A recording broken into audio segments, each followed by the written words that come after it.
Sure.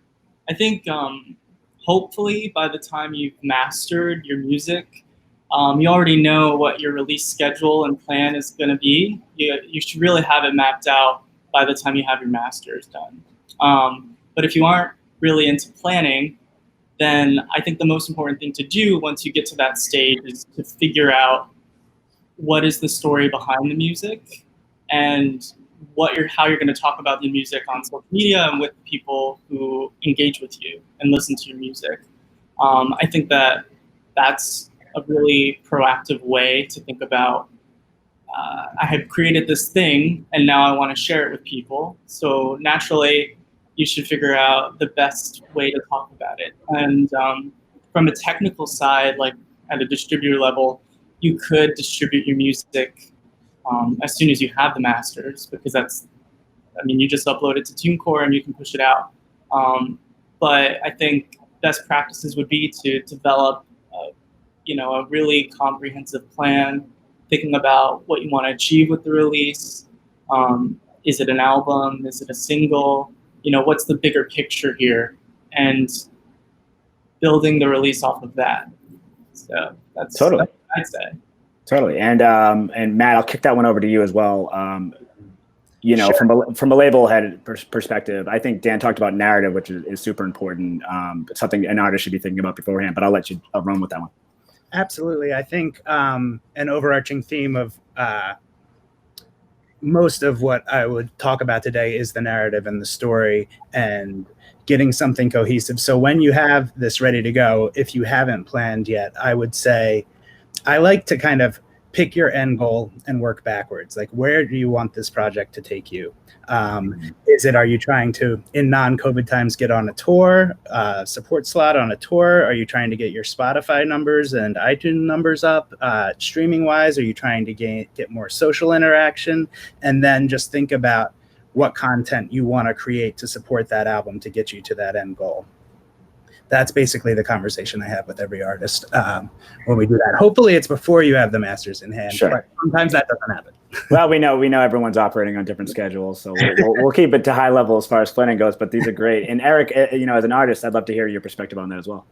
Yeah, my perspective on it is very similar to what these two gentlemen have said. One other thing that I would really add is, when you think about your fans, you have a core fan base, and then you also have new fans that you're trying to, engage with. And so when you have those masters in hand, really think about, how are you going to cater to your core fan base by spreading the message of your music, what your music stands for. And when I think about an album or a single, it's almost viewed upon as a brand within the brand. This is an extension of what you believe in and how you want to try to communicate that to other individuals. And then also having a unique plan on how you plan to grow new and organic fans in the process as well, too, because that's really the goal, is to grow your platform. You want your mom, your cousin, your friend to tell other people about your music. And so, utilizing, potentially social media, blog websites that promote new music content. Those things like that is what should get everybody's kind of, gears churning, because thousands of songs get uploaded to TuneCore probably a day. I don't have the statistics on that, but I'm sure it's very high. How are you going to make your music, stand out from other musicians in the market? So that's some big things that I think about. I like your note about a brand within a brand. That's a really good point. And I'm actually going to stick with you for this next question, because I wanted to talk about something that I think in my years at TuneCore and then just experience talking to artists, something that can go overlooked or maybe put off until the last minute. And that is cover art. And I think really promotional assets in general. If you have a release coming, if it's a single, you really only need so much. But if you're releasing multiple singles, so I was curious, as like Eric, as an artist, what your process is for deciding on cover art and deciding on promotional assets in general, and sort of what steps you're taking to make sure it's ready to go, both aesthetically from your point of view, and then also properly formatted so there's no bumps in the road along the way. Yeah, when I think about projects and when I think about singles or albums, you really want that cover art to engage every listener. And what I mean by that, when that individual sees the cover art, for example, on your Instagram page, you want that listener, that potential fan to say, man, I cannot wait until, that project comes out. And so that's really the goal that I have in mind every time. And I'll give a brief example. I'm actually in the middle of right now of releasing a new album titled Game Day Execution that will be released through TuneCore in the middle of July. And I used to play Division I football and also semi-pro football, arena football as well. And with Game Day Execution, that brand, I wanted a picture or an image to really reinforce that. So it's actually a picture of me, cartoon artwork of me making a tackle within a game saying, hey, I'm ready to execute on the field. I'm ready to execute in music. I'm ready to execute in this game of life. So I really feel like that's important. On top of that, though, you really want to make sure you're dealing with a high quality artist, because, sometimes artists do not know all the specifications that's needed, for TuneCore to effectively, accept your images. I had to kind of learn that the hard way in 2016 when I was kicking the tires around. Like, oh yeah, it can't be blurry. It has to be a perfect square. So I always try to get, my album artwork to be 3,000 by 3,000 pixels, so it won't get rejected, and then also so it can get accepted by iTunes and also Spotify. And just kind of like I said, if you really want your music to kind of stand out, the first thing is not what they hear, is actually what they see. So when you're looking through the catalog, for example, on Spotify of all the new artist projects that's out, you're looking at the artwork first, and then you're streaming it, or then you're downloading it. So that's really how I look at artwork and how I try to execute it. Yeah, I think that's super important. Even as a fan, artwork is going to catch your eye. We have a lot of capabilities right now in terms of what we can put out there, and in terms of making a statement about your music, in terms of making a statement about the song specifically, or just who you are as an artist. Artwork can go a long way. And I wanted to ask Matt, Sure. From a label standpoint, as far as labels who are handling their own distribution, basically what you need to keep in mind as it pertains to getting cover art from artists, and how involved, as a label you really get with that process. Because again, it can be very important for the artist to have a lot of creative control, and you want to make sure you're guiding them in the right way. So I wanted to kind of get your notes on that. Right. Absolutely. Yeah. First, I loved everything you said, Eric. I think you're spot on.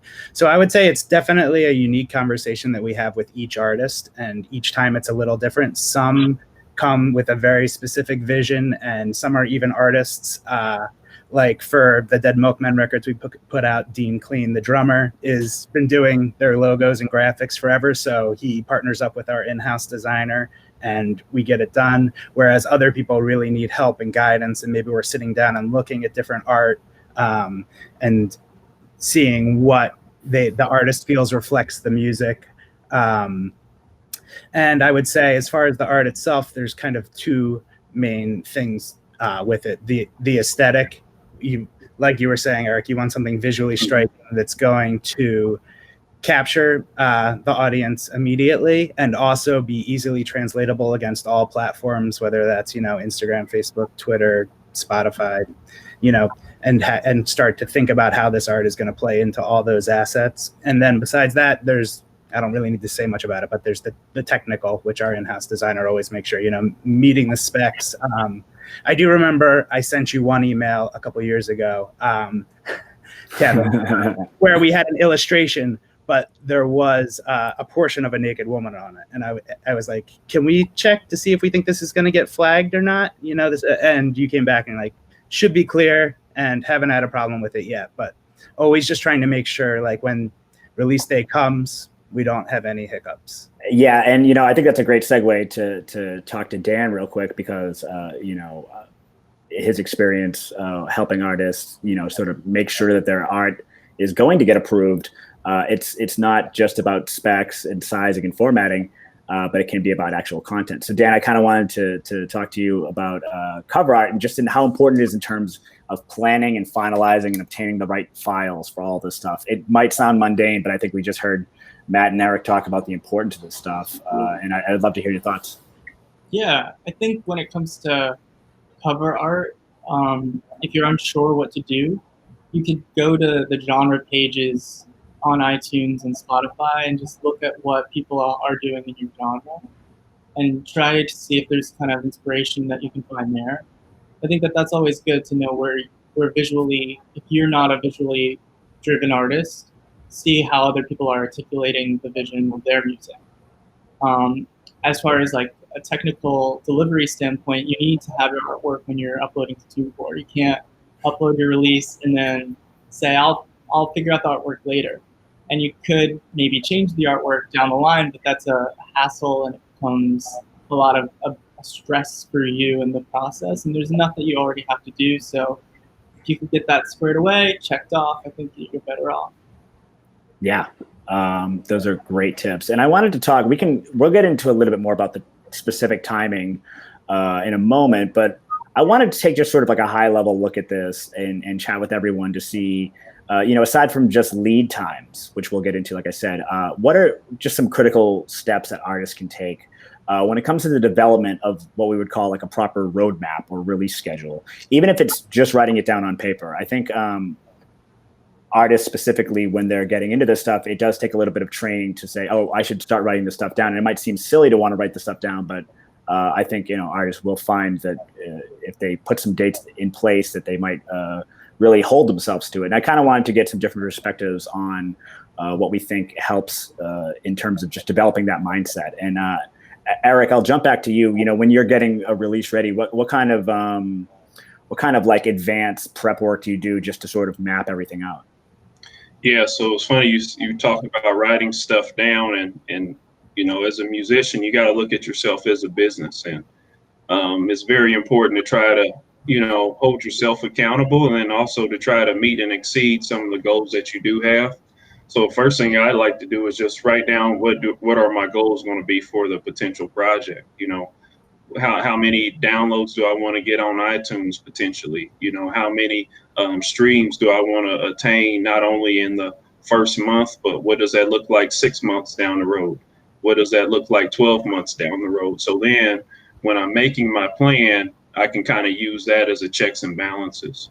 I think, understanding even, the difference between, MP3 and then also WAV files is very important. Because if you want your music to be crystal clear, that's really the first step of the process. You want to make sure that your music is high quality. So like, for example, with me, after I record my music and get it mixed, I actually go through a different company to get it mastered. So all of my vocals are succinct and directly in line. From a business perspective, the next step is really before you even release the music, because what if the song blows up and you're featuring an artist on the song? What's the business behind that? Or are you going to have a split sheet? A split sheet means, are you going to basically break up the royalties, evenly amongst the different parties included in the song? Or like how I've done in the past, or will you just pay an artist? Like I have a big cousin.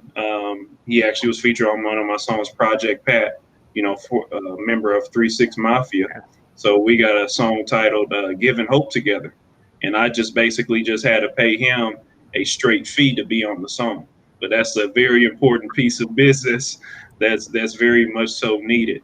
That's something that goes overlooked a lot, I think, in the industry. It really does, because then if the song blows up and the business isn't straight, that's when lawsuits come into play and kind of get really ugly. Another thing, in addition, if you're coming out with an album, do you have 1 or 2 singles that you really believe in that potentially could be good enough for radio? Are you going to get them registered through SoundScan? Are you going to get them registered through MediaBase? Because the great services that you provide with TuneCore, that's really one piece of it, because that gets us into that digital space. But if you're trying to get in the radio space too, you really need to have a really cohesive plan. Another thing to really think about, especially with TuneCore, I like to usually like to do pre-orders for my album. You just can't set up a pre-order for the album. It has to be done in the correct time frames. You need at least that 10-day window in order to be able to effectively, utilize that pre-order. Pre-orders for me is very big, because that is where my core fan base that really believes in my brand not only wants to stream my music, but might actually want to buy my music. And so I kind of utilize that And so when you upload your music, it has to be that proper lead time in order to be even to effectively have the chance to do a pre-order. Because if you wait too late, you won't be able to do it if it doesn't align with your release date. And I think we're going to talk about it a little bit more too, but just, in regards to playlist pitching, you want to have enough time to be able to do that as well too. So really just kind of writing all those things down in a timeline and just kind of checking the box to ensure that you have an effective plan. Yeah, that's huge. And, shout out on the pre-orders. I think especially as artists are starting to do more small run vinyl or cassette releases, that's when pre-orders can really help you as well. I know we're in the digital space here, but it's always worth mentioning.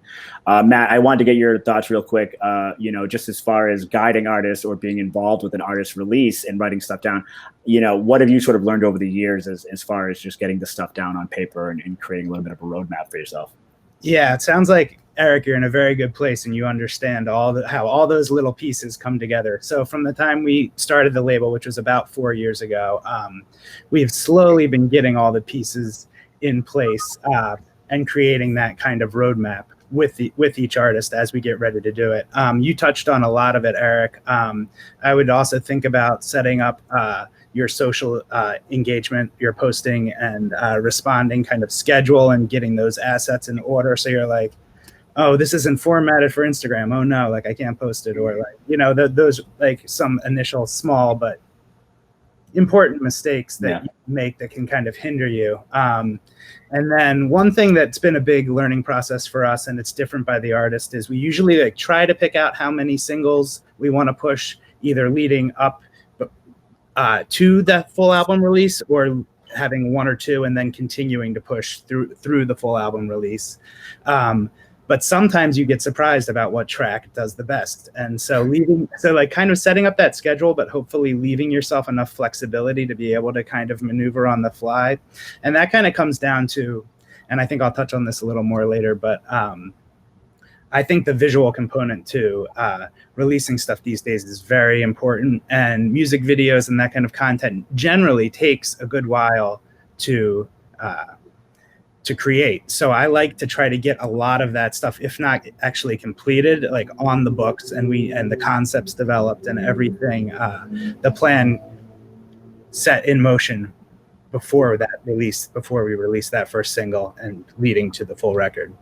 Yeah, I mean, you're not kidding when it comes to videos, and I mean, really, it's a testament to creativity. Just what we've seen in the recent times of not really being able to get out and do a full-on production, and what people have been able to pull off. It's extremely encouraging. To your point, I think the importance of videos is such now that people are still going to watch, even if it is sort of on the fly. But Dan, I wanted to chat with you, or chat with you. I'm chatting with everyone. I wanted to ask you in general, just to talk about a little bit of what you've seen in terms of successful campaigns with regard to sort of how much lead time you should be given for a new release. How early should the DSPs or digital stores, Spotify, iTunes, Apple Music, Amazon, how early should they have it in their system? Well, that depends. I think if you are in touch with the DSPs and working with them closely, then you're gonna need to adjust your schedule accordingly, and that would be like at a high level in the next quarter. But if you're not quite there in your career and you're not having those conversations, then I think a fair amount of time is 3 to 4 weeks. I think that the more important part about this idea of lead time is maximizing what tools you have within the store portals, like Spotify for Artists, for example. So if you get your release in 2 weeks out of the release date and it's ingested into their system essentially, it'll trigger algorithmic playlists for when your releases go live. And that's the release radar announcements and playlists and the New Music Daily on Apple Music. These things are built so that people find your music and follow you, but you need to give yourself the proper amount of time to trigger them in the system. So if you upload your single, for example, and you upload it on Monday and you want it to go live on Friday, you've just eliminated an entire form of marketing for yourself that would have otherwise been there for you. So I think that that is the difference between a successful release and a release that could have been more successful. Yeah, let's talk a little bit about Spotify for artists. TuneCore now, if you're a TuneCore artist, you can get verified and claimed pretty quickly when you go through your TuneCore dashboard. But really, I think Spotify for artists has been a leading sort of portal in the industry for giving artists more access to their profiles, just from a personalization standpoint. But Dante, what you said, sort of what's going on in the back end is super important to how your music actually makes it to fans. So I'll kick this one to Eric. How are you utilizing Spotify for artists, or for example, Apple Music for artists, for new releases and pitching singles? Yeah, definitely for new releases, just first and foremost, I really utilize Spotify for artists on a daily basis just to try to see, what are the daily trends with my music, where geographically is it getting streamed most?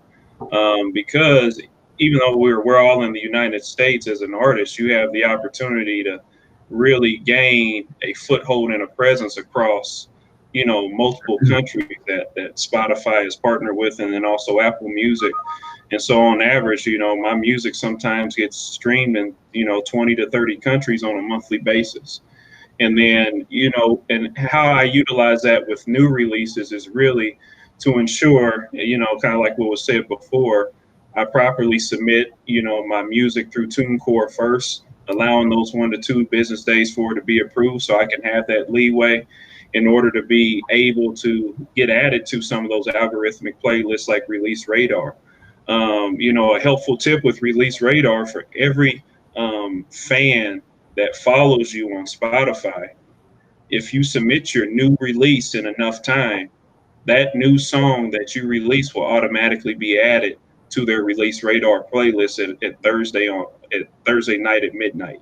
That is a great way and a great tool to be able to get a significant amount of streams with core fan base artists, and then also with new fans within the market as well too. That's the biggest way that I use it. And another success story that I've had with Apple Music, I really tried to have some of my releases, if I potentially can get enough core fans to download, to actually try to chart in some of those top 200 charting positions. I've actually had 2 singles that were able to chart in the top 200 simply because I was able to get my fans to kind of champion me, share my music of the upcoming releases on social media. And then before you know it, I had enough actual downloads to be able to chart, within those top 200 positions. And so that's kind of like how I like to utilize, Spotify for artists, and then also Apple Music for artists for the playlisting perspective and preparation, and then also trying to chart with Apple Music.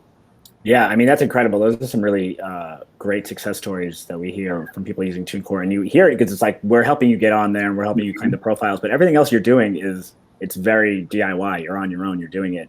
There can be some amazing results. And thank you also for touching on the international aspect of all of this. I think anyone who's been following these knows that I try to hype the international potential, the global potential that TuneCore gives you when you're distributing, and not just to talk about TuneCore, but really just to think about what kind of a global music scene we live in now, digitally speaking, and that you can really appeal to fans in the countries you've never been to and you might want to go to at some point.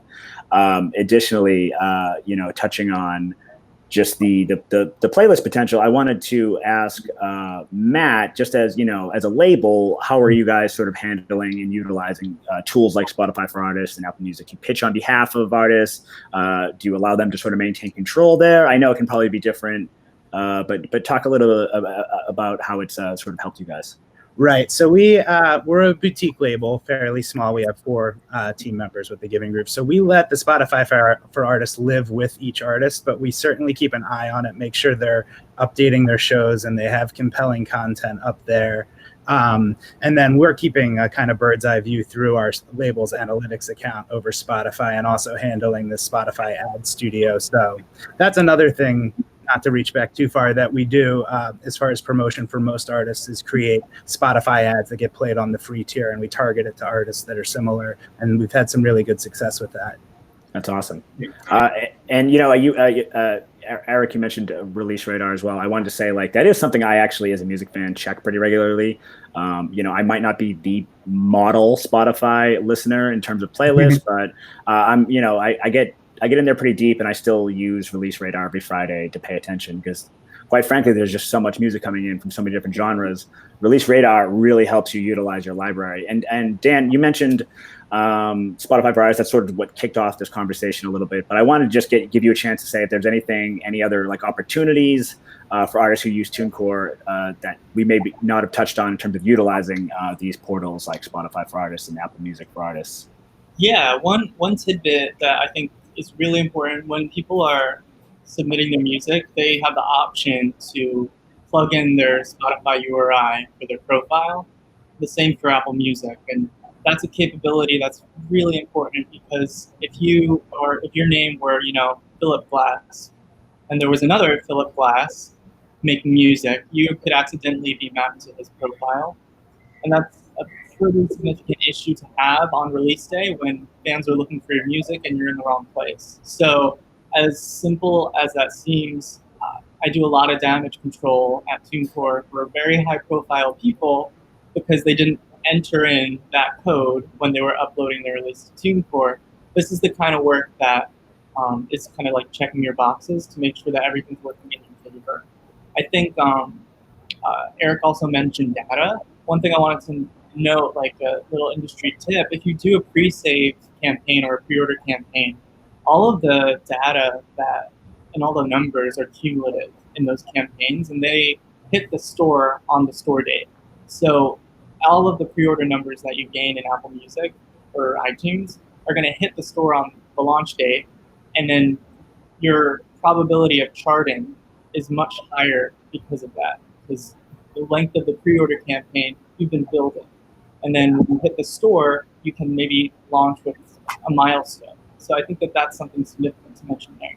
Yeah, that often goes overlooked. The benefits of a pre-order there. I know it for some artists, pre-orders aren't on their radar. But Dan makes a really strong point in terms of charting capabilities and what a pre-order can really do. So thank you for touching on that. I wanted to shift gears a little bit. We've kind of tapped in and out of this topic, but I think if we wanted to have a 2-hour webinar session on this alone, we absolutely could. So we'll keep it kind of high level. But I just wanted to ask everyone, and Eric, I'll start with you. Just what should emerging artists, so artists who are just starting to release and distribute music, what should they know when it comes to planning for press and radio promotional campaigns? So that's pitching to blogs, pitching to local outlets, and if you're going to do so, sending your music to indie and national radio outlets as well. I'll let you jump off with that one, Eric. Yeah, it's another thing. You learn from mistakes. I kind of had to learn it the hard way. Initially you just think of, let me do my research, let me identify the emails or contact numbers of these different media outlets, and after I submit it, it'll automatically get added. The big thing that I would tell everybody, especially if you're an emerging artist, you need to have a marketing budget. And what I mean by that, you need to have a marketing budget allocated specifically for how you plan to grow your release, either with that being a single or an album. If you already have that money set aside of what you're planning to spend, you can have a better outcome in regards to the outlet that you're potentially planning to get on. Especially when you're thinking about, radio and blogs, you want to have a really good elevator pitch of, why do you feel like you're an asset? Why do you feel like you're a little bit different than other artists, and what makes you unique? Because they're getting thousands of submissions, on a yearly basis. And it has to go to that point of, what are you going to really do to potentially differentiate yourself? And then another piece that I would really share is, how I've gotten, so far with like even having a placement on MTV. You'll be surprised with what you can do just from a networking perspective. If you follow somebody on Instagram that might be, linked to a blog, and you actually send them a DM or an email that's pretty professional with the way that you lay it out, you might have a probability of actually getting some response back to those individuals. So the work of networking, I think that's, never ending, because the more relationships you build in the music industry, it kind of streamlines everything else in the process too. Yeah, that's incredible too. Sort of that social networking, that, like, no pun intended, but like literally taking what you might be doing on a whole list of outlets that you want to reach out to. And professionalism, you mentioned, is key. Not using all caps and yelling at anyone, but being able to slide into someone's, inbox and on Instagram and actually make a connection there can be hugely beneficial. And I think there's a little bit of a balance there. But I wanted to also ask the same question to Matt, just in terms of what you think emerging artists should know, just to keep in mind, super high level, when it comes to planning their own press or radio promotional campaigns. Right. Yeah, I think that public relations is such, for anyone, an unknown what reaction you're going to get. And I've worked with some great, I've tried it myself, doing it for bands that I've been in the past, and then also, bands early on at the label. And if there is no budget, and that's the way you're going to do it, I think, like you said, Eric, get your elevator pitch really strong and your brand as good as you can, and then try to find people that are writing or curating playlists of stuff that you like, that you feel like you're a fan of, but you also fit in genre-wise with, and then just networking, like however it takes, including personal notes, like, I'm writing to you because I really love this playlist you put together, or this article you wrote on so-and-so, and trying to reach out. Having said that, you really need a budget. And even then, without the right PR person, it's still, I feel like that's probably where we've squandered the most money as a label in learning curve, is getting that, finding those people that can put this project that you and the artist believe in the right hands, is really what I feel like you're paying for with a PR person. Someone that has that relationship, that can say, hey, I really would like you to listen to this. We have a proven track record where I've brought you good stuff before. And that's tough, especially from a label perspective, like the Giving Groove, because we're more focused on our model and not about a specific genre.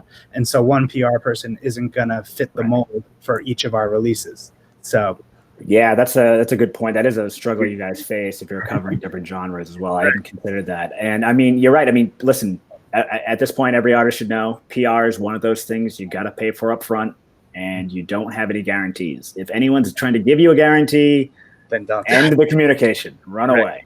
But Dan, I wanted to chat with you. I keep saying that. Dan, I wanted to ask you, how do you feel that TuneCore artists can just, or how do you feel TuneCore helps artists? Like, what are some elements of when they're going through the distribution process, or how TuneCore in general might be able to help artists be prepared when it comes to doing their own press campaigns? Because at the end of the day, anyone who's tuning into this, marketing budget or not, if you're trying this for the first time, I personally always endorse getting that email list out, getting your feet wet with some of this stuff, and just being professional. But Dan, I wanted to ask, just how TuneCore might help them be prepared, just in terms of having assets ready for press campaigns. Yeah, of course. I think, getting your links prepared is a great start. I mean, there's no point sending a press release if you don't have a link ready to go. And I think the real advantage to using TuneCore is that it's an open platform. You get to decide when the music comes out, and you keep all of the money. So with that in mind, TuneCore is saying, like, you get all the money, but it's your job to decide how much of it to spend on the publicist and how much to spend on a campaign. I think that it's important when I talk to artists and they have press campaigns, it's only one part of the picture. And I think other opportunities are to look at influencer marketing, social media campaigning, brand partnering. Those are higher level ideas where you can execute them in your market on maybe a lower scale. It doesn't have to be an influencer with 1 million followers. It could be an influencer with maybe 10,000, but those are 10,000 people that are going to like what you're doing. So it's an effective use of your money if you have a lower budget. I think that is the idea behind TuneCore. Totally. And Eric, as it just relates to having a press campaign ready to go, whether you're doing it yourself, whether you're enlisting someone else, what have you sort of learned more to have ready as your campaigns and your strategy has evolved as an artist? Yeah, the thing that I've really learned is that, is to really break up the fans that you potentially have. Having a unique message for the core fans that's been, rocking with you and supporting you, through the test of time. And then also having a new message for the new fans that you're trying to get. And, the importance of a PR person, that has, some specialties and also relationships with music platforms could be tailored. I mean, you can tailor the different messages that you potentially want to give. You can potentially, use for one outlet the promotion of your total project, and for another outlet the promotion of your single, depending on, how intertwined are their followers with looking at a project versus a single. I think that's very, very important.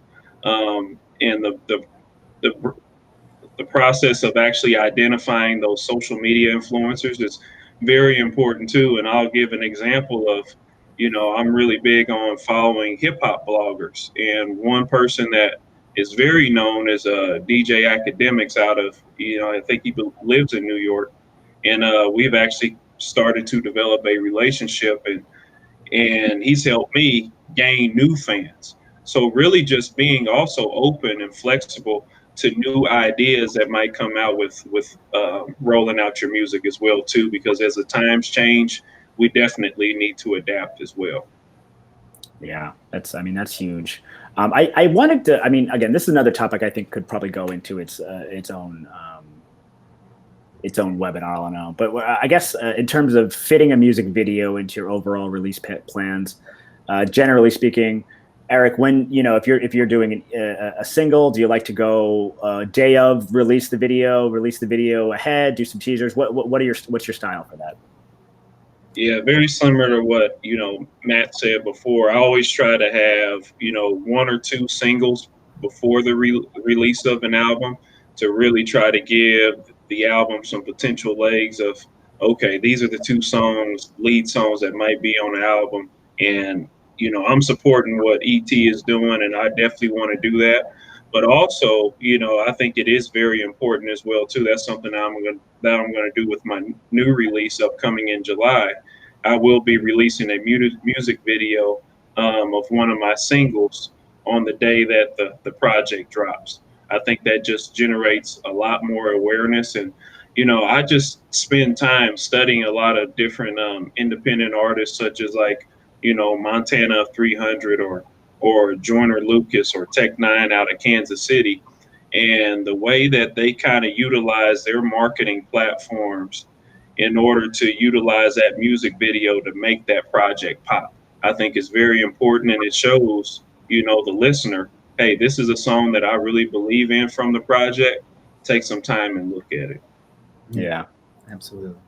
Well, we're going to start taking some questions in a little bit, but I did want to wrap up some of our questions with, we talk about the the pre-release planning, and we talk about, sort of making sure that everything's going to be ready on time, whether it's logistically or just being ready to announce it to the right audience on the right platforms day of.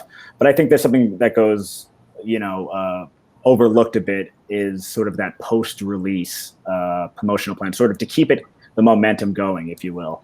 And I think when we're talking about planning, for anyone who's sort of joining in and starting to think about their own planning for their next release, I think that post-release is super important. Post-release promotion is a super important element, whether it's a music video, whether it's just more creative assets, or in the days when we can actually begin touring again, getting those dates out to the world.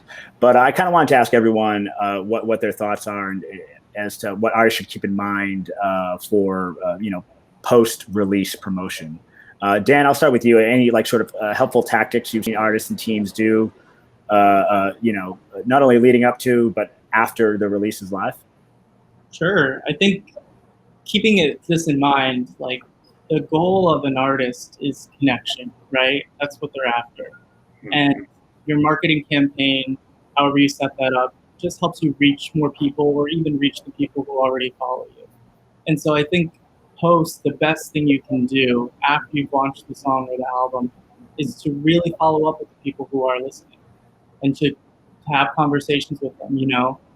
Do the Instagram, if you're that's the platform you use on Instagram, do like an Instagram questions series on your story, comment in Facebook groups or comment on TikTok posts or wherever people are listening to your music and engaging with it. You really need to be part of that conversation. I think it really turns people into active listeners if they otherwise would not have been.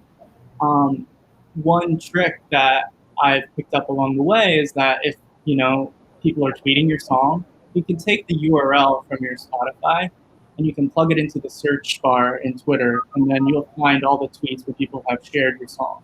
And then you can go directly to those tweets, even if they didn't tag you, and you can comment on it and say, hey, thanks for listening.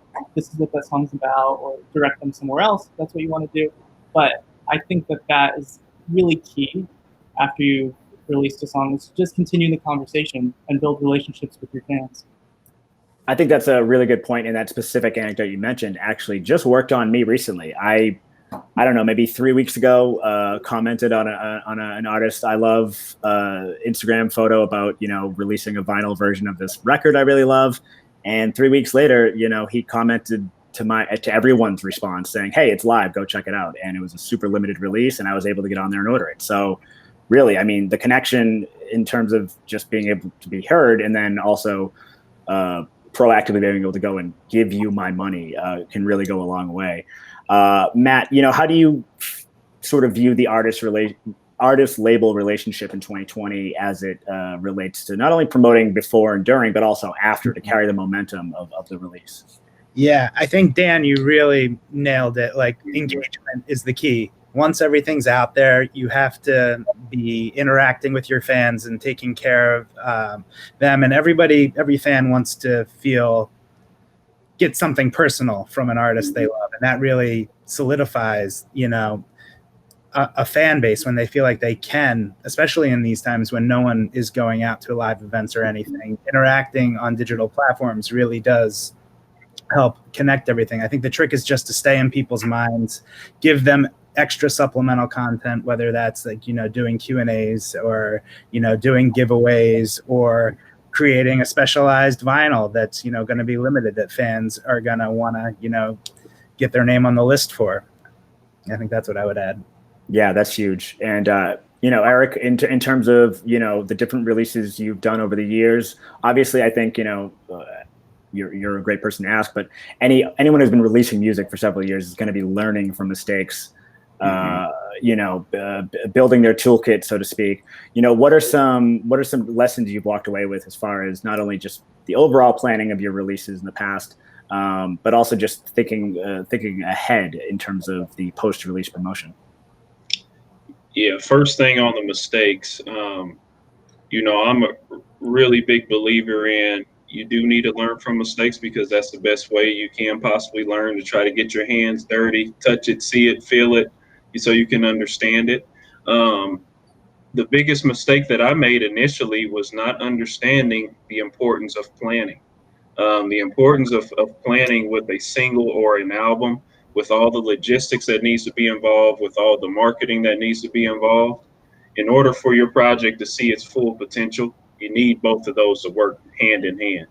And so to the next part of, pre-release versus post-release, I kind of look at them as one and the same. When you spend so much time and effort to properly promote an album or a single before it goes live, you need to use that much effort or even more to keep it alive in the process. And one thing that I've really seen is that, for example, if I get a new supporter of my music, they'll also say, man, I also listen to your album that you released, through Spotify or iTunes from 2 years ago, and that's great as well too. Can I still buy a CD? You know, can I still buy merchandise that's aligned with that last project? And that's something that you do have to keep in mind is when an artist gets new fans, they're not only listening to your current and upcoming projects, they're looking at your whole discography. And I think that's the beautiful thing about streaming is because it really gives our art the opportunity to stand the test of time if you make timeless music. Yeah, that's huge. I mean, it really is this multifaceted record store, whatever your preferred platform is for streaming. And it's hugely important to think about how that lives and that you're giving new fans the opportunity to dive in. So thank you, guys. I wanted to dive in. We have some really great questions coming in from the Facebook live stream. I'm going to try to pick as many as I can. We can kind of go through these a little bit rapid fire and not try to spend too much time on each one. But I did notice one of them actually touched on something that we were talking about before we went live, and that is, you know, how does the panel feel about releasing a full-length album during the pandemic? We have a panelist that's actually doing that. Should an artist wait to release their music until a healthier touring environment arises, or do you think there's advantages or disadvantages to releasing music at a socially distant time when it's hard to capitalize with shows? I will say, I think we all have our opinions about that. I think what we've seen is that this pandemic has not stopped anyone from creating content and putting it out to the world. I think playing it safe with an album you may have had ready in the can for a long time and you want to wait till you can tour is understandably something you might want to be cautious about, but at the same time, finding some ways to create some new content and find new ways digitally to interact with your fans will be really important way of making up for that touring income. And Eric, I mean, you know, you're in the midst of releasing a record right now, a full length. So I think you can speak truth to power a little bit with that. Yeah, I think as an artist, especially in these times like this, when we're going through COVID, when we're going through different things with race relations, etc., I think it's our duty and our job as artists. If you really feel like it's on your heart to put it out, you know, don't hold back with putting it out. I think it will force artists to be more strategic around how will they execute, you know, a prior release to perform you know, a group of songs at shows that continue to make it compelling, you know, for their fans. I think that's going to be my challenge of once I release this album, how will I keep it alive to the point where, you know, once things open up with COVID and shows are back going again, how do I continue to keep my fans engaged with a project that I might have released, you know, 2 to 3 months in the past or 4 to 5 months in the past? Yeah, that's awesome. Tim, thank you for that question. That was out to Tim. I have a little bit of a two-parter I was going to field over to Matt. And this is something we talked a little bit about, which was, I think the first question is, sorry, I'm scrolling here. Sort of what kind of lead time you need to be pitching for playlists. I think when we talked about Spotify for Artists specifically, if you're talking about using that portal, you want to give yourself 1 to 2 weeks minimum to get that URI and get it pitched. That is going to really give you everything you need in terms of like filling it out, and they really make it easy. But a question I had is a follow-up here. So that question was from Fatima, thank you. And this one's from Harris. What advice do you have in terms of getting in touch with playlist curators? So that means stepping outside of the portal where you're sending directly to Spotify employees who are editors and curators in their own right, and actually reaching out to those third-party playlist curators. And any advice you have there, any quick advice you have there? Yeah, so there are a lot of third-party curators that put together great playlists that are highly successful. And there are a lot of companies that claim to be able to pitch you to them for a fee. I'm very wary of most of those companies. I have had some success. I've tested almost everyone I could find out. Sure. But finding those playlists you love, and just like a fan would with their artist, trying to interact with that curator, it might be a little bit harder to do with that dynamic. But like finding out who they are, where they're finding out about their music, and just trying to personalize the whole experience is really the way to go. Yeah, that's huge. It's just like anything else, creating a relationship, coming at it from the right angle, being genuine, and, you know, finding the right fit. And this is a question, actually, it's funny because we were talking about PR agencies and specifically sort of the trustworthy factor around them. And I feel like, you know, Matt has weighed in on this. Eric, I wanted to get your perspective. Jermaine asked, what is the best way to find marketing companies that are trustworthy, in your opinion? That's a great question, because knocked myself on the head before where I trusted somebody. And that's the thing with music. If you're scared to make mistakes, this isn't the business for you. You have to be a risk taker. And then once you learn the right thing and the wrong thing, to continue to move into the right path. But, finding those PR companies that have a good track record, looking at what artists have they utilized and marketed in the past. What did some of those PR campaigns look like? And to be honest, that's how I've gotten on MTV. That's how I've gotten on XXL magazine, by properly developing relationships with the right PR agencies that have a good track record of their work. Yeah, I think that's huge and very well put. Eli asked a question actually about sort of getting started with promoting their EP ahead of time and then actually putting it out, getting the distribution ready, and then talked about putting it up on Bandcamp, but stopped themselves, just sort of asking me if that's letting the cat out of the bag, so to speak. I think if I understand the question correctly, is it does make sense to utilize platforms such as a Bandcamp or a SoundCloud that's going to let you put a private streamed version of your music up. That's going to go a long way. We didn't touch on it because we've only just sort of talked about higher level stuff, but I think most people agree. Having, whether it's a Dropbox, just having your music available for the press to review it before release is super important. Obviously, everyone's gonna be worried about leaking. But at a certain stage in your career, you really shouldn't worry about that. It should really be more about giving members of the press, or even if it's a playlist curator who wants to hear your song before it goes live, just setting up a private stream is what I'm going to recommend there. I think, and I think most people would agree with that. Just sort of getting ready. Another question David K asked. This is a little bit of a tougher one to answer, but we did talk about marketing budgets. He asked, "What is a good starting marketing budget amount?" And maybe I'll sort of let everyone weigh in there. If they have a range, we don't have to be too specific, but just to have something in mind. Anywhere from $1,500 to $5,000 a month, depending on what you're expecting as your return as an indie label. Sure. And Eric, what about as an artist just starting out with, supplementing from all your other expenses, putting some money aside? What have you experienced? Yeah, I think a good amount to start out with is, at least $500 to $1,000. $500 to $1,000 can get you on some pretty good platforms. It can potentially, get your music in the right hands with playlist pitching, and then you can kind of build it from there. Cool. And actually, while we're talking about that, Michael asked, how would you prioritize spend on, say, a PR firm versus social media? And he mentions touring. We won't get into that. But if you're looking at just like you doing it yourself on social media in terms of ads versus spending some money with a PR group, what kind of flexibility do you see there? I'll leave that one for Eric.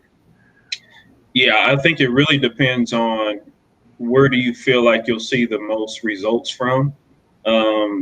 I personally really like the way that you can, customize the individuals that you want to see your music with Facebook and then also Instagram. And a helpful tip is that from a marketing budget perspective, it costs less for you to market your music to somebody in a different country outside of the US versus the United States. So when you think about your overall marketing budget, and let's just say you have $100 to $200 that you want to utilize for Facebook ads, don't focus it all on the United States. Maybe, focus some of that money, 25 to 50% of it, on Canada, on Mexico, on, Central America, etc. Because you'll be surprised with how many people follow your music from other countries as well, too. If I can, I just want to jump on that. That's yes, please. Eric. I think, look at your data. Like you said earlier, like if your Spotify analytics shows that people in Japan are really into a song, like maybe put the spend there. Look at your analytics on Instagram. You have all of these platforms come with analytics dashboards. It's really important to look at that when you're targeting people, because you don't want to just look at a map and go, I think this would be great. If you have data to work with, use it. Yeah, I think that's huge too. And we were talking about international promotion. That's also stuff you can do your free marketing work yourself with. You can, to Dan's point, if someone loves your single in Japan, take a look at some Japanese blogs, maybe do a little bit of Google Translate, get creative, get clever, and see what you can do to send some emails out, because you never know. Someone did ask if your release, I guess this really pertains to TuneCore. I think I can answer, but Dan, you can maybe fill it in. Someone asked if your release can be a victim of what's called shadow banning. I think the only instances you're really worried about there is if you have not illegal, but like fraudulent streamers. So some people mentioned playlist promotion services that guarantee you a certain amount of streams. Those might be from a click farm where there's just someone fake streaming your songs. We do have a very helpful guide on the TuneCore blog about this called Music Streaming Fraud and You. But it's terrible because artists don't know that they're being taken advantage of, and then illegal streams will actually can get your music taken down. So Dan, is that pretty accurate? Yeah, and I think if you're a victim to that, you can contest it. Like it's not like once they take it down, it's gone forever. But I mean, be careful with who you trust your music with. You put a lot of time into it. You don't want to just hand it off to whoever.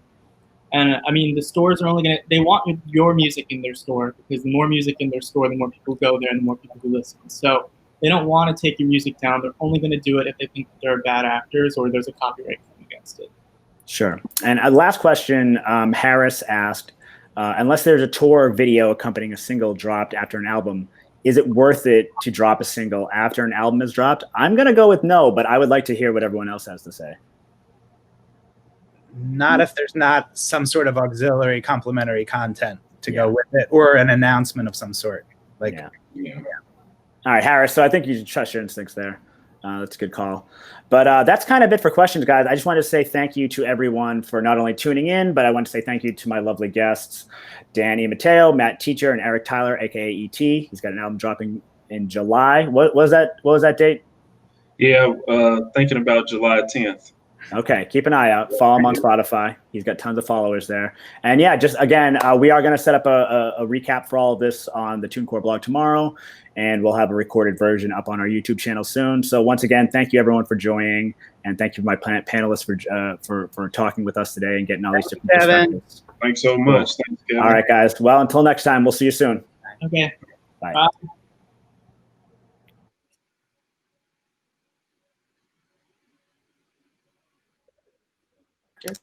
Is we good? Yeah.